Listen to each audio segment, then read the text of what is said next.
चलो शेयर हो जाए स्क्रीन तो बताइएगा।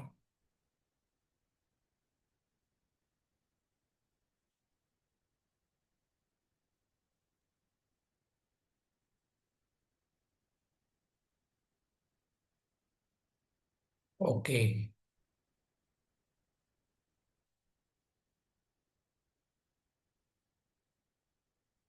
अच्छा, यहाँ तक हमने किया था जो है ना, यहाँ तक हमने पढ़ा था। आज हमारी जो क्लास होगी वो होगी रफेज एंड कंसंट्रेट के ऊपर। सही हो गया। इस टेबल को पढ़ते हैं, ये इंपॉर्टेंट टेबल है। आपने इन चीज़ों को ज़रूर ध्यान से समझना है। ठीक हो गया। सबसे पहले रफेज और कंसंट्रेट को समझते हैं। इससे क्वेश्चन किस तरीके से आता है, एक दफ़ा क्वेश्चन आया है, दो तीन दफ़ा आया है। सही हो गया। तो आपने इनको गौर से समझना है। रफेज में क्या होता है, यहाँ पे जो वैल्यूज हैं वो याद रखने हैं आपने। ये वाली जो साइन है, सिंबल है, ये वाली, इसका मतलब होता है इंक्रीज। ठीक हो गया। ये पेपर में नहीं देगा, ये जस्ट आपको ना पढ़ने में मुश्किलात हो सकती है कि इसका मतलब क्या है। और जो आपके राइट साइड ये जो एरो जा रहा है, इसका मतलब होता है डिक्रीज। ठीक हो गया। ये सिंबल समझा देता हूँ, बट मैं आपको वर्बली बता देता हूँ। आपने ये चीज याद रखनी है। रफेज में क्या होता है कि जो फाइबर होता है वो 18% से ज्यादा होता है। सही हो गया, ये आपने याद रखना है। रफेज में क्या होता है कि फाइबर जो होता है 18% से ज्यादा होता है। जब फाइबर ज्यादा होता है तो एनर्जी कम होती है। तो आपने याद रखना है, ये टीडीएन का क्या मतलब है, टोटल डाइजेस्टेबल न्यूट्रिएंट्स इनको कहा जाता है, टीडीएन को।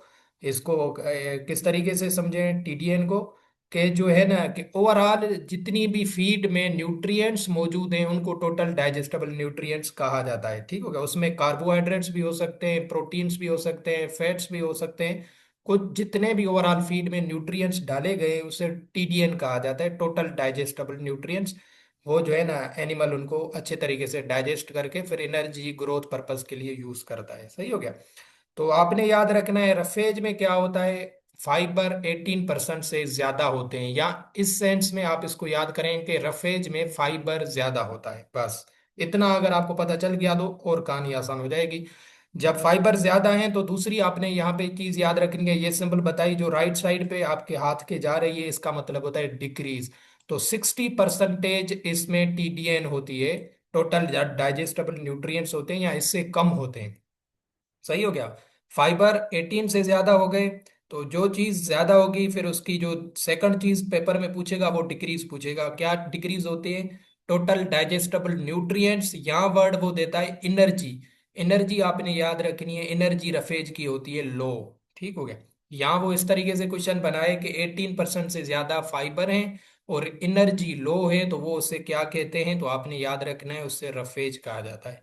ये सिर्फ आपने दो पॉइंट्स याद रखनी है, रफेज का क्वेश्चन इससे बाहर नहीं आता। दूसरा आता है कंसंट्रेट। कंसंट्रेट किसे कहते हैं, ये इसके अपोजिट होता है रफेज के। कंसंट्रेट में क्या होता है कि फाइबर 18 से होते हैं कम। ठीक हो गया। लेस देन 18 होते हैं फाइबर, 18%। तो मतलब क्या हो गया कि फाइबर कंसंट्रेट में कम होंगे, तो जो टोटल न्यूट्रिएंट्स हैं वो 60% से ज्यादा होंगे। जब टोटल न्यूट्रिएंट्स ज्यादा होंगे तो जाहिर है एनर्जी भी उसकी हाई होगी। ये आपने पॉइंट याद रखनी है। कि रफेज में फाइबर कम, फाइबर ज्यादा, एनर्जी कम। ठीक हो गया। कंसंट्रेट में फाइबर कम एंड एनर्जी ज्यादा। ठीक हो गया। ये कंसेप्ट आपने समझना है। मैं फिर दोबारा भी रिवाइज करता हूं ताकि आपको इसी टाइम और इधर ही याद हो जाए, ताकि आप ये भूले ना। रफेज में फाइबर ज्यादा, कंसंट्रेट में फाइबर कम।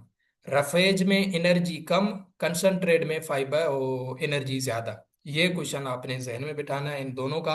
यहाँ से ये दो पॉइंट्स जितनी तक मैंने इनको हाईलाइट किया है, ये यहाँ तक ही इनको जो है ना याद करना या समझना इम्पोर्टेंट है। ठीक हो गया। दूसरी चीज क्या याद रखनी है, आपने याद रखना है रफेज में क्या क्या चीजें आती है, ये बेली फिलिंग ड्राई कौन कौन से होते हैं। एक चीज याद रख लें कि हे और साइलेज जो हमने ऊपर पढ़ा था, हे और साइलेज जो ये इनको प्रिजर्व करने के लिए मेथड्स थे, तो ये साइलेज भी आपको नजर आ रहा है। ये दोनों किस में आते हैं, क्वेश्चन आ जाए तो आपने याद रखना है ये रफेजेस में आते हैं। किस में आते हैं, रफेजेस में आते हैं। ठीक है भाई। कंसंट्रेट के ये याद रखने की जरूरत नहीं है, फिश मील, मीट मील, ये याद रखने की जरूरत नहीं है, ठीक हो गया। ये एक इंपॉर्टेंट एमसीक्यूज है कि हे और साइलेज किस में आते हैं, रफेज में आते हैं। और रफेज क्या होते हैं, उनमें फाइबर ज्यादा होता है और एनर्जी कम होती है। कंसंट्रेट में क्या होता है, फाइबर तो कम होते हैं बट एनर्जी ज्यादा होती है, ठीक हो गया। ये इनके बेसिक कंसेप्ट हैं, इनसे क्वेश्चन आ जाता है, ठीक हो गया। ये आपने यहाँ तक टेबल में समझना है और किसी भी चीज को छेड़ना ही नहीं है, क्वेश्चन आपका बन जाएगा, ठीक हो गया। क्लियर है दोनों, ये याद हो गए। फाइबर किस में कम होगा बताएं, फाइबर कम किस में होगा, रफेज में या कंसंट्रेट में। मैं कोशिश कर रहा हूं कि आपको यहाँ पे चीज याद हो जाए, शॉर्ट फॉर्म में ही लिखें, हाँ वेरी गुड, कंसंट्रेट में फाइबर कम होगा, ठीक हो गया। अगर और भी भूल जाते हैं तो और ट्रिक बताता हूँ, कंसंट्रेट, ठीक हो गया, इसमें क्या है, एनर्जी ज्यादा है, एनर्जी ज्यादा है तो कार्बोहाइड्रेट ज्यादा है, कार्बोहाइड्रेट है तो कार्ब्स को सी से जो है ना शो किया जाता है। तो कंसंट्रेट भी सी से शुरू हो रहा है, तो आप ये समझ लें कि कार्बोहाइड्रेट्स में एनर्जी ज्यादा होती है, ठीक है, कार्बोहाइड्रेट वो कंसंट्रेट में कार्बोहाइड्रेट ज्यादा होते हैं, एनर्जी ज्यादा होती है, ठीक हो गया। अगर भूल जाते हैं, बट भूलेंगे नहीं अभी आप इंशाल्लाह। अगर वहीं पे पेपर में कहीं पे जो है ना परेशानी होती है तो याद रखिएगा, कंसंट्रेट में आपने एक चीज याद रखनी है कि एनर्जी ज्यादा होती है, ठीक हो गया। एक चीज याद रखेंगे तो वो दूसरी इसके उलट होगी, फाइबर कम होंगे फिर। एनर्जी अगर आप कंसंट्रेट में ज्यादा है तो फाइबर कम होंगे, ठीक हो गया, इस तरीके से। उसके बाद जो है ना, क्या चीज है हमारी,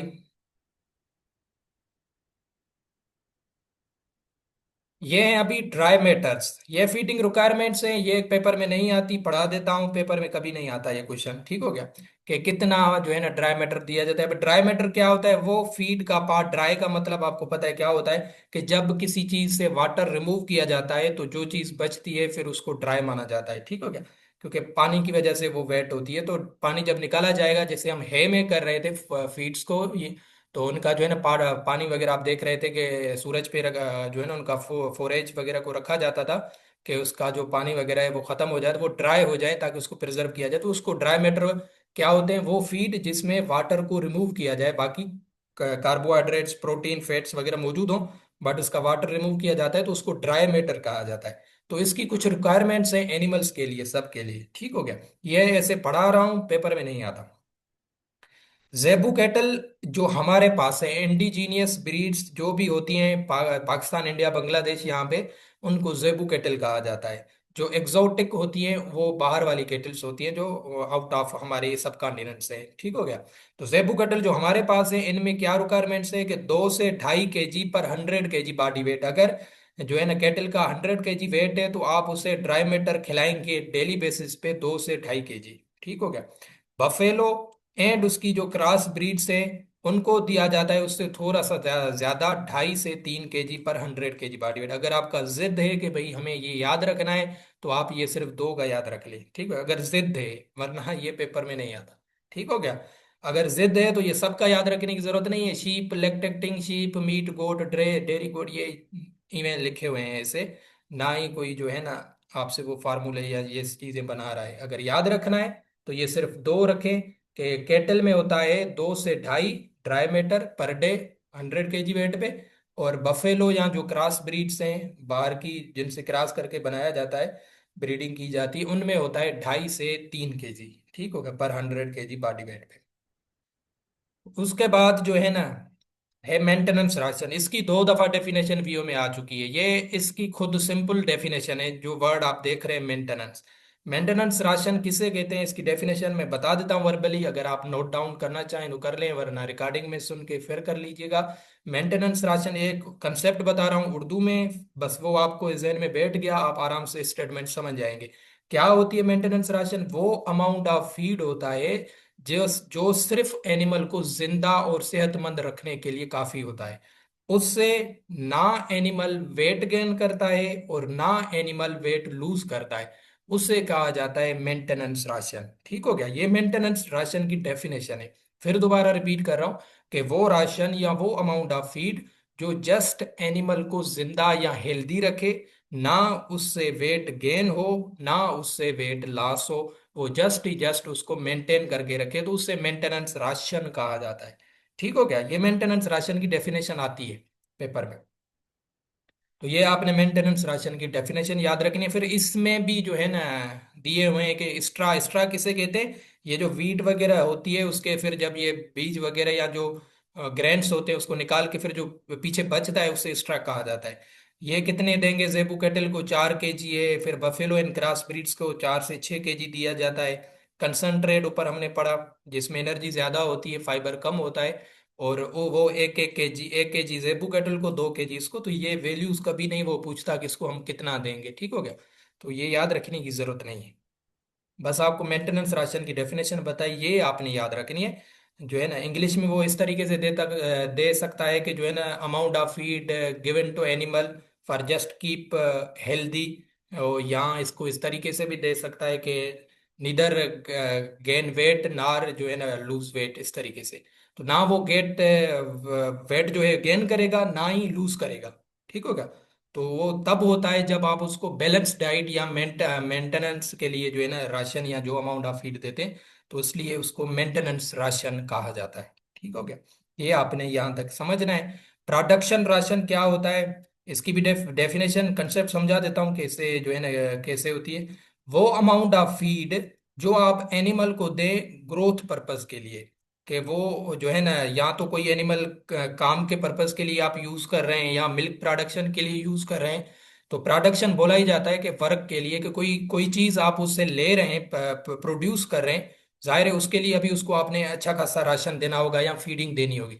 तो वो राशन जो आप एनिमल की ग्रोथ के लिए, मिल्क प्रोडक्शन के लिए, एग प्रोडक्शन के लिए चिकन्स में, या किसी वर्क पर्पस के लिए अमाउंट ऑफ फीड देते हैं, तो उसको प्रोडक्शन राशन कहा जाता है, ठीक हो गया। तो ये डेफिनेशन पेपर में नहीं आती, मेंटेनेंस राशन की आती है। तो फिर भी प्रोडक्शन आपको पता हो, जिसमें आपके वही एनिमल से कोई काम वगैरह लेते हैं, कोई भी किस्म का हो, मिल्क लेना भी एक काम होता है। तो उससे भी जो है ना जाहिर है वो कोई चीज़ आपको प्रोड्यूस करके दे रहा है, तो उससे जाहिर है आपने राशन वगैरह उससे उस टाइप का देना होगा, जैसे वो आपको जो है ना चीज़ दे रहा है। तो उसमें जाहिर है वो वेट भी गेन करेगा प्रोडक्शन राशन में, तब जाके वो काम अगर वर्क पर्पस के लिए यूज कर रहे हैं तो वो तब आपका कर पाएगा।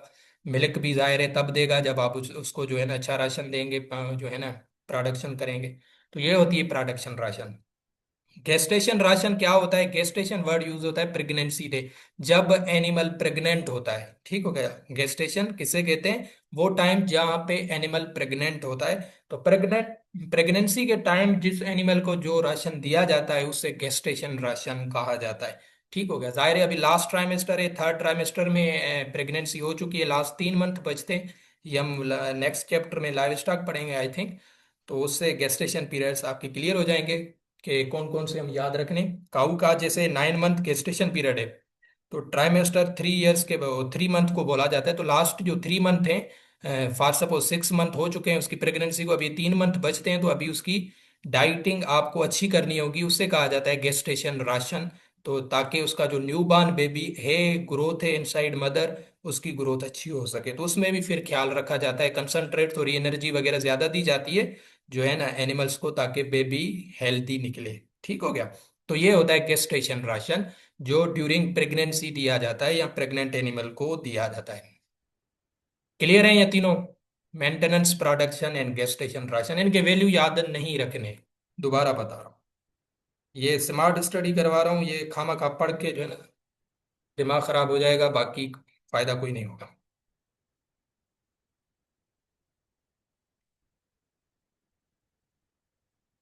नहीं नहीं, ट्राइमेस्टर का मतलब होता है 3 मंथ। ट्राई मतलब थर्ड, 3 मंथ। अभी फर्स्ट अगर मैं ट्राइमेस्टर बोलूंगा तो वो होगा फर्स्ट 3 मंथ, ठीक है, फर्स्ट 3 मंथ। क्योंकि 9 मंथ का ये पढ़ा होगा ना, क्लियर हो जाएगा आपका। गेस्टेशन पीरियड होता है काऊ का 9 मंथ का, ये पेपर में आ चुका है वेटनरी ऑफिसर में, कितना होता है 9 मंथ, 2023 में आया था, ये लाइव स्टॉक में पढ़ेंगे। तो फर्स्ट ट्राइमेस्टर तो मतलब फर्स्ट 3 मंथ। सेकंड ट्राइमेस्टर तो फर 3 के बाद जो 3 मंथ आ रहे हैं उसमें मतलब 6 मंथ। लास्ट ट्राइमेस्टर तो मतलब 6 से 9 मंथ, ठीक हो गया। तो ये इनको 3 3 पे डिवाइड किया हुआ है ट्राइमेस्टर्स में, इसको इस तरीके से कहा जाता है। ट्राई का मतलब होता है 3 मंथ। तो ओवरऑल 9 मंथ का होता है, तो इनको जो है ना 3 पे डिवाइड करेंगे तो ये फर्स्ट 3, फिर 6 मंथ, फिर लास्ट 9 मंथ, ठीक हो गया। तो इनको फर्स्ट, सेकंड और थर्ड ट्राइमेस्टर कहा जाता है। लास्ट ट्राइमेस्टर है मतलब अभी प्रेगनेंसी में 3 मंथ हैं, ठीक है, अभी प्रेगनेंसी नहीं हुई है, जो है ना, सॉरी, काल्विंग वगैरह नहीं हुई है अभी, उसमें जो है ना 6 मंथ चल रहा है, अभी करीब है वो काल्विंग के। तो अभी उसमें जो है ना राशन आपको अच्छा देना होगा, जिससे कहा जाता है गेस्टेशन राशन। ठीक हो गया, ये इस तरीके से होता है। उसके बाद जो चीज हमने याद रखनी है एमसीक्यूज के हवाले से, वो है वेंडी सिस्टम। वेंडी या प्रोक्सीमेट एनालिसिस, इसको समझते हैं कि ये क्या चीज होती है। ठीक हो गया। अभी ये क्या था, ये साइंटिस्ट थे ये दोनों जर्मनी के। वेंडी एक जगह का नाम है, जर्मनी में स्टेशन है, एक्सपेरिमेंटल स्टेशन, जहां पे बैठ के इन्होंने एनालिसिस की थी। दो ने कौन नाम थे, हेननबर्ग एंड स्टूलमैन एंड साइंटिस्ट के भी नाम याद रखने की जरूरत नहीं है। ठीक है, इन्होंने एक मेथड दिया था। ठीक हो गया, क्या दिया था, इन्होंने दिया था मेथड। इन्होंने कहा था कि जो है ना, जो फीड होती है उसमें जो है ना ये न्यूट्रिएंट्स मौजूद होते हैं, जितनी भी एनिमल्स की फीड होती है उनमें डिफरेंट टाइप्स के जो है ना न्यूट्रिएंट्स जो है ना मौजूद होते हैं। इनका कहना था वेंडी सिस्टम ऑफ प्रोक्सीमेट, जिसे एनालिसिस कहा जाता है। इन्होंने कहा था कि 6 नंबर के न्यूट्रिएंट्स मौजूद होते हैं फीड में। 6 किस्म के जो है ना न्यूट्रिएंट्स मौजूद होते हैं फीड में। यहां से भी जो है ना हमें क्या क्या एमसीक्यूज पढ़ने होंगे वो भी बताता हूँ। नंबर 1 इन्होंने कहा कि वाटर, वाटर होता है, ये हमें याद रखने की जरूरत नहीं है, यहां से ना ही एमसीक्यूज बनता है। दूसरा है ईथर एक्सट्रैक्ट। एक्सट्रैक्ट का मतलब होता है निकालना। क्या, एक्सट्रैक्ट का मतलब होता है निकालना। ईथर कहा जाता है फैट को। जब जो है ना, ईथर एक्सट्रैक्ट का भी मतलब क्या हुआ, जब फीड से वाट फैट वगैरह को निकाला जाता है तो उसे ईथर एक्सट्रैक्ट कहा जाता है। ठीक हो गया। तो ये आपने याद रखना है, इसमें फैट्स वगैरह आ जाएंगे, कैरोटीन, कोलेस्ट्रॉल वगैरह ये चीजें। इसने कहा ये भी चीजें होती हैं। ये आपने अपरेटस याद रखना है ईथर एक्सट्रैक्ट का। ये एमसीक्यूज आ सकता है कि ईथर एक्सट्रैक्ट को किस से एस्टिमेट किया जाता है, मेजर किया जाता है, तो वो होता है सॉक्सीलेट अपरेटस। ठीक हो गया। सॉक्सीलेट अपरेटस अगर पूछा जाए कि जो है ना किसको एस्टिमेट किसके लिए किया जाता है, तो ईथर एक्सट्रैक्ट को मेजर किया जाता है। ये फीड में देखा जाता है। ठीक है, जो वहाँ पे काम करते हैं न्यूट्रिशन में, तो उनको ये चीज़ें पता होंगी। वहाँ पे ये यूज़ किया जाता है कि फीड में फैट वगैरह कितना है, ये चीज़ें हैं इस तरीके से। उसके बाद ये आपने सॉक्सिलेट अपरेटस। दूसरा है क्रूड प्रोटीन। वो जो प्रोटीन्स मौजूद हैं फीड में, जाहिर है अभी उनको भी जो है ना देखा जाएगा। उनको देखा जाता है जेल्डल मेथड से। केजल्डल मेथड भी कह सकते हैं, बट के इसकी साइलेंट होती है, जेल्डल मेथड। ये आपने नाम जहन में बिठाना है। जेल्डल मेथड किस लिए यूज किया जाता है, प्रोटीन को एस्टिमेट करने के लिए यूज किया जाता है। ठीक हो गया। जेल्डल मेथड प्रोटीन को जो है ना यूज किया जाता है कि उसमें प्रोटीन पार्ट कितना है फीड में। जाहिर है उसमें तो फीड में मैंने ऊपर भी आपको बताया न्यूट्रिएंट्स होते हैं ना, ये फैट होता है, उसके साथ प्रोटीन्स होते हैं, काफी चीजें होती हैं, कार्बोहाइड्रेट्स होते हैं। तो जाहिर है उनको फिर मेजर भी किया जाता है, देखा जाता है। तो क्रूड प्रोटीन को जहाँ पे यहाँ पे जितने लिखे हुए हैं इंस्ट्रूमेंट्स या मेजरिंग टेक्निक्स, तो वो हम याद करते हैं। सॉक्सिलेट अपरेटस किससे होता है, ईथर एक्सट्रैक्ट को मेजर करने के लिए होता है। ठीक हो गया। एंड क्रूड प्रोटीन्स को जेल्डल मेथड से मालूम किया जाता है। ठीक हो गया, ये भी आपने याद रखना है कि उसमें कितना परसेंटेज प्रोटीन है, उसको एस्टिमेट किया जाता है। उसके बाद क्रूड फाइबर्स होते हैं। ठीक हो गया, वो जो है ना, वो क्रूड फाइबर क्या, वो जो जाहिर है जो फीड है वो प्लांट्स से ली गई होगी, तो वो जो रफ या हार्ड पार्ट होता है फीड का, उससे कहा जाता है ये एनिमल से फुली डाइजेस्ट नहीं होता। ठीक हो गया, क्योंकि ये हम नीचे पढ़ेंगे कार्बोहाइड्रेट्स, पॉलीसेकेराइड, वहां पे आपको क्लियर हो जाएगा। बट क्रूड फाइबर आपने याद रखना है, एनिमल से portion of carbohydrate which is not easily digestible. Crude fibre वो इजीली डाइजेस्ट, खाता बड़े शौक से है बट वो उसको डाइजेस्ट नहीं कर पाता। ठीक हो गया। तो ये आपने याद रखना है, बट ये याद नहीं रखना है, ये आप समझना है, इससे कोई मेथड वगैरह यहाँ पे नहीं लिखा हुआ। ये चीज आपने समझनी है, नाइट्रोजन फ्री एक्सट्रैक्ट। ठीक हो गया। एक्सट्रैक्ट का मतलब है निकालना। नाइट्रोजन क्या होता है, नाइट्रोजन क्या होती है कि वो प्रोटीन को बनाने में काम आती है, नाइट्रोजन। तो जब नाइट्रोजन नहीं होगी तो प्रोटीन की प्रोडक्शन नहीं होगी, और इससे जो है ना कार्बोहाइड्रेट बिल्कुल प्योर फॉर्म में एनिमल को मिलता है। ठीक हो गया, प्रोटीन निकाल दिए जाते हैं फीड से, और जो है ना कार्बोहाइड्रेट्स प्योर फॉर्म में मिलते हैं, तो उसे कहा जाता है नाइट्रोजन फ्री एक्सट्रैक्ट। और ये इजीली डाइजेस्टेबल होते हैं एनिमल के लिए। जिसे अगर मैं कहूँ मतलब सिंपल फॉर्म में शुगर कार्बोहाइड्रेट उसे मिलता है, जैसे ग्लूकोज है, इस तरीके से। ये हम नीचे टेबल आएगी उसमें पढ़ेंगे। तो ये आपने वर्ड याद रखना है, portion of carbohydrate which is easily digestible. अगर ये पूछा जाए कि कौन सा कार्बोहाइड्रेट का वेंडी सिस्टम है जो इजीली डाइजेस्टेबल है, वो है नाइट्रोजन फ्री एक्सट्रैक्ट। कौन है? नाइट्रोजन फ्री एक्सट्रैक्ट जो है वो इजीली डाइजेस्टेबल होता है। क्रूड फाइबर वो भी कार्बोहाइड्रेट ही होते हैं, बट वो इजीली डाइजेस्टेबल नहीं होते, क्योंकि इसमें सेल्यूलोज वगैरह ये थोड़े पॉलीसेक्राइड कहलाते हैं। और ये होते हैं simplest form, monosaccharide, glucose, fructose, lactose, ये शुगर है। ये मतलब सिंपलेस्ट फॉर्म होता है। ठीक हो गया। तो अगर आ जाएगा कौन सा पोर्शन कार्बोहाइड्रेट का इजीली डाइजेस्टेबल है, तो वो है नाइट्रोजन फ्री एक्सट्रैक्ट। ये पांच थे, छठा था आश। ठीक हो गया। अभी आश क्या होता है कि ये पार्ट होता है, फीड का मिनरल पार्ट होता है। जो फीड बिल्कुल बर्न हो गई, जला दी गई या खत्म हो गई, उसके बाद जो रिमेनिंग पार्ट नीचे रहता है उसे आश कहा जाता है। ठीक हो गया। तो ये सच कोई इंपॉर्टेंट नहीं है, ये इन्होंने दिए कि ये छह चीजें देखी जाती हैं फीड में जो होती हैं। बट आपने ये एमसीक्यूज पॉइंट ऑफ व्यू से याद रखना है, ईथर एक्सट्रैक्ट को सॉक्सीलेट अपरेटस से मालूम किया जाता है, क्रूड प्रोटीन को जेल्डल मेथड से मालूम किया जाता है। और जो नाइट्रोजन फ्री एक्सट्रैक्ट है, तीसरी चीज ये याद रखनी है, नाइट्रोजन फ्री एक्सट्रैक्ट जो होते हैं वो इजीली कार्बोहाइड्रेट डाइजेस्टेबल होते हैं। ठीक हो गया। ये आपने जहन में बैठानी है इस टेबल से तीन चीजें जो मैंने आपको बता दी।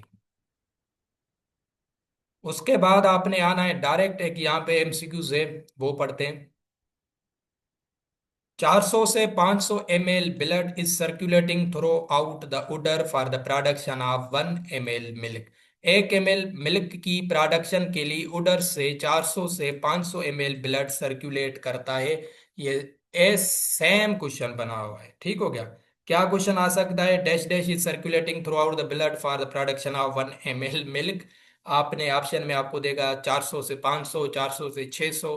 कंफ्यूज नहीं होना है, ये वैल्यू दो याद रख लें। 400 से 500 ml ब्लड सर्कुलेट करता है उधर से 1 ml मिल्क की प्रोडक्शन के लिए। अभी ये होता है नहीं होता है, आपने एमसीक्यूज करना है। मैं दोबारा चीज वही बता रहा हूँ कि थ्योरेटिकल चीजें अलग हैं प्रैक्टिकल से। ठीक हो गया।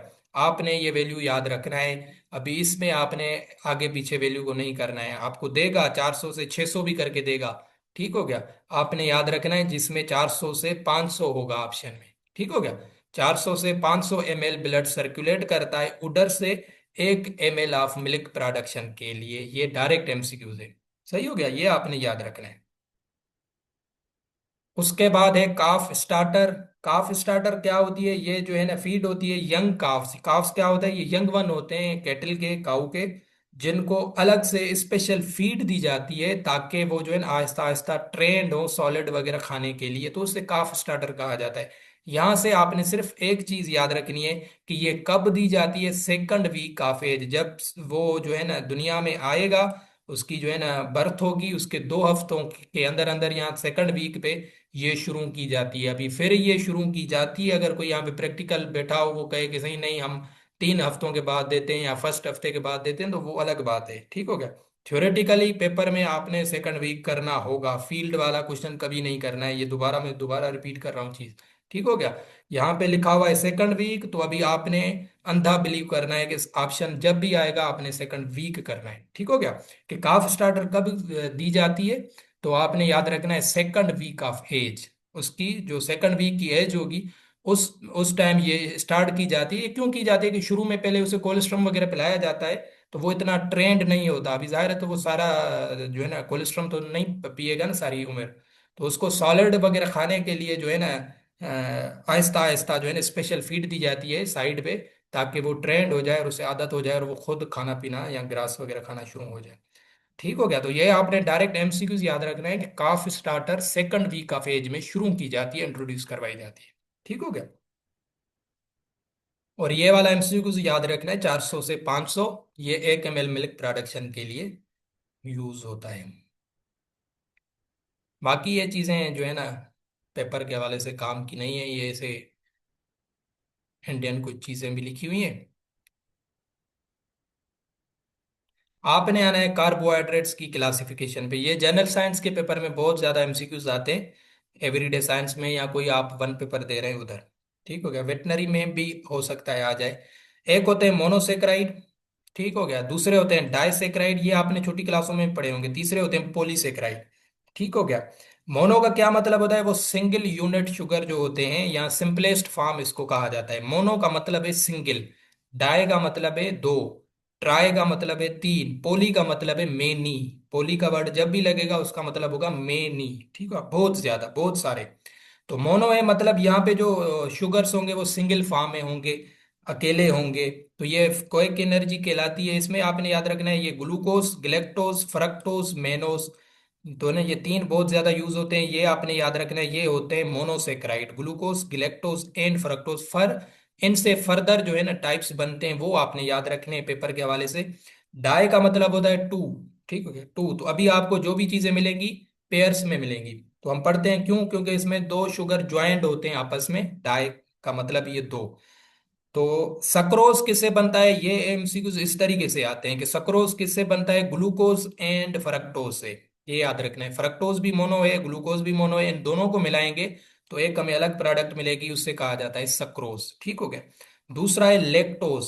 ठीक हो गया। अभी लेक्टोज किससे बनता है? Glucose and galactose. ये आपने याद रखने, ये दो वेरी वेरी इंपॉर्टेंट है पेपर के हवाले से। लेक्टोज कैसे बनता है? ग्लूकोज एंड ग्लेक्टोज से। और सक्रोज कैसे बनता है? ग्लूकोज एंड फ्रक्टोज से। ठीक हो गया, ये आपने जहन में बिठाना है। सही है। बाकी ये सारी ये लिंकेज वगैरह याद रखने की जरूरत नहीं है। डायसेक्राइड में आपने ये दोनों याद रखने हैं। दूसरा माल्टोज भी होता है। माल्टोज, ग्लूकोज और ग्लूकोज आपस में मिलते हैं तो माल्टोज बनता है। ये पेपर में नहीं आता। सक्रोज आएगा या लैक्टोज आएगा अगर क्वेश्चन बनता है, ऐसा क्वेश्चन कभी नहीं आया है। ठीक हो गया। बट एक क्वेश्चन एमसीक्यू ये बनता है वैसे। Sucrose, glucose and fructose and lactose, glucose and galactose से बनता है maltose. Two sugar chains of glucose मिलकर फिर माल्टोज बनाते हैं, मतलब ग्लूकोज एंड ग्लूकोज माल्टोज बनाते हैं। ठीक है, क्योंकि ये डाइसेक्राइड है, इनमें दो बॉन्ड्स होंगी। उसके बाद है पोली। पोली का वर्ड बताया है मेनी। ठीक है, जब मेनी शुगर्स आपस में ज्वाइंट होंगे तो उससे कहा जाता है पोलीसेक्राइड। ठीक हो गया। यहाँ पे आपने याद रखना है सेल्यूलोस, स्टार्च या ग्लाइकोजन। ये कभी कभी आ जाता है कि स्टार्च क्या है, कार्बोहाइड्रेट कौन सा है, तो आपने याद रखना है ये पॉलीसेकेराइड है। ठीक हो गया। स्टार्च क्या है? पॉलीसेकेराइड होता है।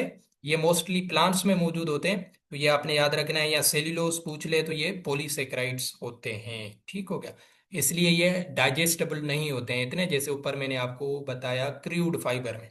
सही हो गया कि वो डाइजेस्टेबल नहीं होते हैं। फिर इनको जो है ना, इनको तोड़ा जाता है। ये हम एंजाइम्स में पढ़ेंगे, स्टार्च को फिर तोड़ा जाता है, फिर ये आहिस्ता आहिस्ता ग्लूकोज में कन्वर्ट हो जाते हैं, फिर एनिमल डाइजेस्ट कर लेता है। तो इतनी अभी केमिस्ट्री में जाने की जरूरत नहीं है आपको, बस ये तीन चीजें याद हो। मोनोसेक्राइड में ग्लूकोज, ग्लेक्टोज, फ्रक्टोज, और डाइसेक्राइड में ग्लूकोज, फ्रक्टोज मिलके सक्रोज बनाते हैं। लैक्टोज में ग्लूकोज एंड ग्लेक्टोज मिलके लैक्टोज बनाते हैं। ग्लूकोज और ग्लूकोज माल्टोज बनाते हैं। और पॉलीसेक्राइड में आपने स्टार्च याद रखना है एंड सेल्यूलोज, ये पॉलीसेक्राइड कहलाते हैं। ठीक हो गया। अगर क्वेश्चन आ जाए, क्योंकि ये सारे कार्बोहाइड्रेट हैं, ये सारे मीठे हैं, शुगर है इनमें, अगर क्वेश्चन वो थोड़ा सा एसपीएसी जो है ना मेरी तरह सोचता है और कहता है कि इन सब में से स्वीटेस्ट कौन सा है? ठीक हो गया, हैं तो सारे स्वीट। अगर स्वीट टेस्ट का पूछ ले कि अब कौन सा है, तो अभी हमारे बच्चे फिर भी परेशान नहीं होने चाहिए, वो भी एमसीक्यूज बता देते हैं आपको। चलो कोई पार्टिसिपेट करे। नो, माल्टोज नहीं है। बताता हूँ, अभी ये मार्क चेंज करूँ। स्वीटेस्ट आपने याद रखना है। अगर आपको ये देता है ना कि ग्लूकोज, ग्लेक्टोज, फ्रक्टोज ये आपके ऑप्शन में हैं, और आपको कहता है कि इन तीनों में से स्वीटेस्ट कौन सा है, तो आपने याद रखना है वो होता है फ्रक्टोज। ठीक हो गया। ये काफी पेपर्स में मैंने देखा है, आता है पेपर में। ठीक हो गया, फ्रक्टोज। फ्रक्टोज आपने जहन में बिठाना है कि ये सबसे मीठा होता है। ये हनी में मौजूद होता है। कहाँ पे? हनी में, जो माखी होती है, शहद होती है, उसमें मौजूद होता है फ्रक्टोज। तो इसको स्वीटेस्ट कहा जाता है इन तीनों में से, ग्लूकोज, ग्लेक्टोज, फ्रक्टोज में से। ठीक हो गया। वैसे सारे ही स्वीट होते हैं, बट स्वीटेस्ट का वर्ड दे दे तो फिर कंफ्यूज नहीं होना है, फिर होगा फ्रक्टोज। सही हो गया। तो ये आपने चीजें जहन में बिठानी है जो यहाँ तक मैंने आपको करवाई हैं, कार्बोहाइड्रेट्स। उसके बाद जो चीज आज हम करनी है, र्यूमिनल माइक्रोबायोलॉजी। अभी र्यूमन क्या होता है? ये फर्स्ट स्टमक होता है, ये भी हम स्टमक पढ़ेंगे। उनके चार कंपार्टमेंट्स होते हैं, र्यूमिनेंट जितने एनिमल्स हैं, जिसमें कैटल, बफेलो, शीप, गोट आ जाते हैं। Rumen, reticulum, omasum and abomasum. ठीक हो गया। तो जो र्यूमन होता है इसको फर्स्ट स्टमक कहा जाता है एनिमल का। इसमें क्या होते हैं, कुछ टिनी और माइक्रो ऑर्गेनिज्म वगैरह ये भी रहते हैं, बैक्टीरिया, फंगस वगैरह, इनकी भी जो है ना रहायश यहाँ पे होती है, क्योंकि वहां से इनकी डाइजेशन वगैरह होती है, प्रोटीन की, फाइबर की। क्योंकि जो भी खाना वगैरह खाता है एनिमल तो वो र्यूमन में आ जाता है। तो उसमें अभी ना कुछ चीजें हैं जो याद रखने की चीजें हैं। पीएच अगर पूछी जाए कि ह्यूमन की पीएच कितनी है, तो आपने याद रखना है 6.5 से 8.5। 6.5 से 8.5 इसकी पीएच होती है ह्यूमन की। टेम्परेचर अगर पूछा जाए कि ह्यूमन का ऑप्टिमम टेम्परेचर क्या है, 39 डिग्री सेल्सियस। कितना होता है? 39 डिग्री सेल्सियस इस ह्यूमन का टेम्परेचर होता है। और तीसरी पॉइंट क्या याद रखनी है कि सबसे ज्यादा गैस कौन सी उसमें प्रोड्यूस होती है। दो किस्म की गैसें होती है ह्यूमन में। एक कार्बन डाइऑक्साइड, CH4 बोलते हैं मीथेन को। किसे बोलते हैं? मीथेन। ठीक है, जैसे CH4 कहा जाता है। तो मीथेन एंड कार्बन डाइऑक्साइड होता है। तो आपने याद रखना है, अगर पूछा जाए कि सबसे ज्यादा या कॉमन गैस कौन सी है, तो कार्बन डाइऑक्साइड, क्योंकि वो 65% होती है और मीथेन 35% होती है। तो सबसे ज्यादा कार्बन डाइऑक्साइड होता है। ठीक हो गया। ये तीन चीजें आपने ह्यूमन की जो है ना उसकी माइक्रोबायोलॉजी से याद रखनी है, कि उसमें पीएच होती है 6.5 से 8.5, और 6.5 से 6.8 सॉरी, और टेम्परेचर होता है 39 degree Celsius. And gas production होती है कार्बन डाइऑक्साइड एंड मीथेन। और सबसे ज्यादा जो गैस होती है वो होती है कार्बन डाइऑक्साइड। ठीक हो गया, ये ह्यूमन की बता रहा हूँ। उसके बाद जो चीजें याद रखनी है वो है, ये क्या है, VFA, वोलोटाइल फैटी एसिड्स। ठीक हो गया। ये क्या होते हैं? ये शॉर्ट चेन जो है ना ह्यूमन में एसिड्स बनते हैं, जो फाइबर वगैरह को डाइजेस्ट कराने के लिए मदद देते हैं। इनको बोला जाता है फैट सिंथेसिस के लिए, या जो है ना एनर्जी पर्पस के लिए। तो वोलेटाइल फैटी एसिड्स होते हैं ये, डिफरेंट जो है ना शॉर्ट चेन्स में। तो इसमें याद रखने की क्या चीजें हैं वो हम पढ़ते हैं। ये तीन किस्म के होते हैं, एक होते हैं एसीटेट, दूसरे होते हैं प्रोपिनेट, तीसरे होते हैं ब्यूटाइरेट। ठीक हो गया। क्वेश्चन क्या आता है, एसीटेट और प्रोपिनेट से क्वेश्चन आ सकता है, और एक क्वेश्चन शायद आया भी है इससे। ये आपने याद रखना है यहाँ पे आके। ये वोलेटाइल फैटी एसिड्स होते हैं। इसमें आपने याद रखना है एसीटेट होता है मिल्क फैट सिंथेसिस की, जो है ना जो मिल्क फैट सिंथेसिस है उसके लिए रिस्पॉन्सिबल होता है एसीटेट। फैट बस वर्ड आपने याद रखना है। प्रोपिनेट किसके लिए होता है? शुगर के लिए मौजूद होता है। तो इससे क्वेश्चन सिर्फ ये आता है। उसमें ये आपसे नहीं पूछेंगे कि इसमें कौन से वोलेटाइल फैटी एसिड्स होते हैं, ये क्वेश्चन इस कैटेगरी में नहीं आएगा। इस कैटेगरी में या इस टेबल से ये तीन क्वेश्चन बनते हैं जो मैंने आपको ऑलरेडी बताया। इसकी पीएच पूछी जा सकती है, टेम्परेचर पूछा जा सकता है, और कोई गैस पूछी जा सकती है कि सबसे कॉमन या सबसे बड़ी गैस कौन सी प्रोड्यूस होती है। ठीक हो गया। बाकी आपने ये वोलेटाइल फैटी एसिड, ये शॉर्ट चेन एसिड्स होते हैं, ह्यूमन में बनते हैं, जो फाइबर वगैरह को डाइजेस्ट करवाने में मदद देते हैं। तो हाँ, इनका क्वेश्चन फिर यहाँ से बनता है जो अभी करवा रहा हूँ, कि एसीटेट किसके लिए होता है? मिल्क फैट सिंथेसिस के लिए होता है। प्रोपिनेट किसके लिए होता है? Milk sugar. ब्यूटारेट को भुला दे। ठीक है, ब्यूटारेट से कोई क्वेश्चन नहीं आता। और ना ही जो है ना ये इसकी बॉडी वगैरह को प्रोटेक्ट करने के लिए होता है, एनर्जी बॉडी को। तो इससे क्वेश्चन नहीं है। ये दो क्वेश्चन वेरी वेरी इंपॉर्टेंट है, मिल्क फैट के लिए एसीटेट और मिल्क शुगर के लिए प्रोपिनेट। तो अभी जाहिर है फैट ज्यादा है तो फाइबर ज्यादा है, फाइबर ज्यादा है तो एक चीज आपको बताइए, क्या चीज ज्यादा होती है, अभी मुझे बताएं। फाइबर अगर ज्यादा है तो क्या होगा? रफेज होगा या कंसंट्रेट होगा? इसको ऐसे लिंक करके समझते हैं। फाइबर ज्यादा है तो क्या होगा? बताएं। अच्छा आया है क्वेश्चन का जवाब, रफेज। Very good. रफेज ज्यादा होगा। तो अगर क्वेश्चन वो पूछ ले कि एसीटेट ज्यादा है तो क्या चीज ज्यादा होगी, तो आपने याद रखना है रफेज ज्यादा होंगे। प्रोपिनेट ज्यादा है तो मिल्क शुगर ज्यादा है, मिल्क शुगर ज्यादा है तो कार्बोहाइड्रेट ज्यादा है, कार्बोहाइड्रेट ज्यादा है तो कंसंट्रेट ज्यादा है। ठीक हो गया। ये आपने इस तरीके से इसको लिंक करना है। ये नोट में देखो उसने खुद लिख दिया है कि हाई रफेज डाइट में high milk fat percentage because acetate production is high. ठीक है, मैंने उसको लिंक करके आपको समझाया, बट ये भी चीज एमसीक्यूज में आ सकती है। High concentrate, high grain diet, high milk yield, high प्रोपिनेट production. ठीक हो गया। तो ये दो आपने याद रखने हैं कि मिल्क फैट के लिए होता है एसीटेट, एंड प्रोपिनेट जो होता है मिल्क शुगर के लिए होता है। अगर क्वेश्चन को और वो मोल्ड कर देता है तो और भी हम तैयार हैं, कि फैट ज्यादा है तो रफे फाइबर ज्यादा है, फाइबर ज्यादा है तो रफेज ज्यादा है, और शुगर ज्यादा है तो कार्बोहाइड्रेट ज्यादा है, कार्बोहाइड्रेट ज्यादा है तो कंसंट्रेट ज्यादा होगा। ठीक हो गया? क्लियर है यहां तक?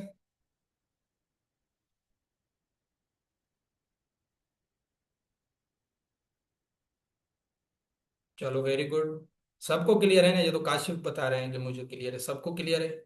यहाँ से सर से जा रही हैं चीजें। वेरी सिंपल करके समझा रहा हूँ, ये आप पढ़ेंगे तो आपको थोड़ा सा परेशान करता।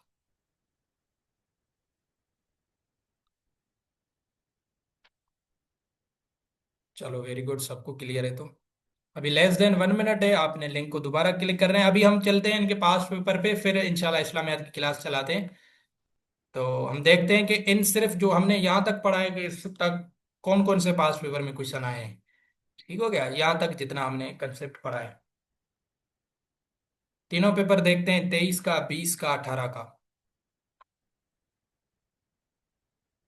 ठीक हो गया? यहाँ तक हमने पढ़ा है। तो आप लिंक को दोबारा करके आएंगे तो पास पेपर से क्वेश्चन देके फिर इस्लामियात की क्लास शुरू करते हैं। ठीक हो गया?